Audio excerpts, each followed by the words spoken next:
आज का टॉपिक है दहन और दहन के प्रकार। दहन, कंबंसन। दहन को आप ज्वलन भी कह सकते हैं या यूं कहिए तो जलना।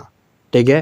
कास्ट कोयला यानी लकड़ी का कोयला वायु में जलकर कार्बन डाइऑक्साइड, ऊष्मा और प्रकाश देता है, तो यही कहलाता है दहन। ठीक है। यहाँ देखिए कार्बन, कास्ट कोयला जो है वो कार्बन होता है और कार्बन ऑक्सीजन के साथ अभिक्रिया कर कार्बन डाइऑक्साइड बनाती है। ठीक है। सल्फर, जिसे गंधक कहा जाता है, यह ऑक्सीजन के साथ अभिक्रिया कर सल्फर डाइऑक्साइड बनाती है। तो चलिए दहन और दहन के प्रकार शुरू करते हैं।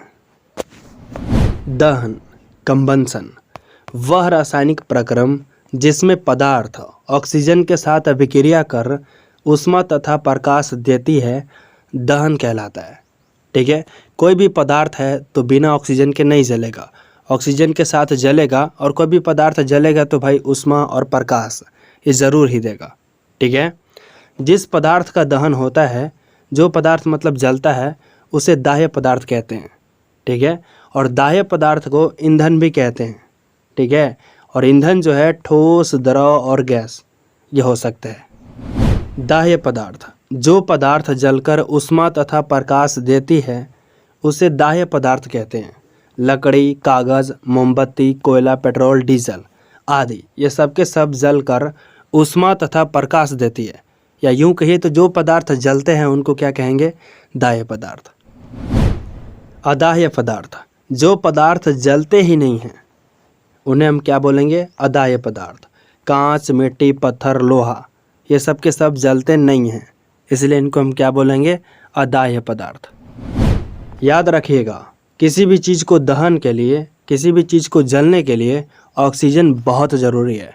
बिना ऑक्सीजन के कोई भी चीज़ जल नहीं सकती है। ठीक है। अब समझते हैं दहन के प्रकार।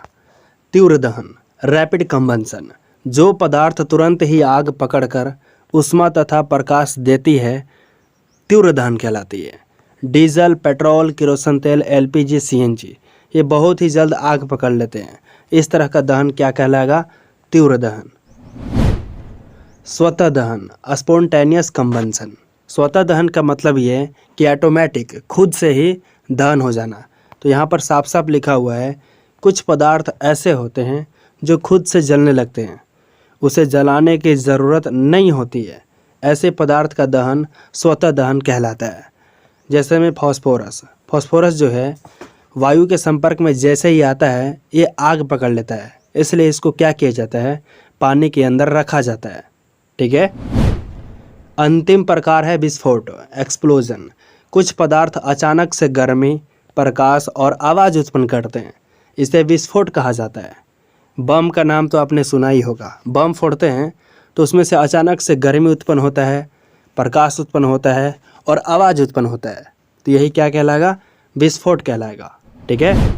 विस्फोटक, जो पदार्थ अचानक से गर्मी, प्रकाश और आवाज़ उत्पन्न करते हैं उसे विस्फोटक कहा जाता है, जैसे में बम और बारूद। ठीक है। मुझे आशा है कि जो कुछ भी बताया हूँ आसानी से समझ आ गई होगी। तो चलिए फिर मिलते हैं एक और नए दिन नए टॉपिक के साथ। तब तक के लिए जय हिंद, वंदे मातरम।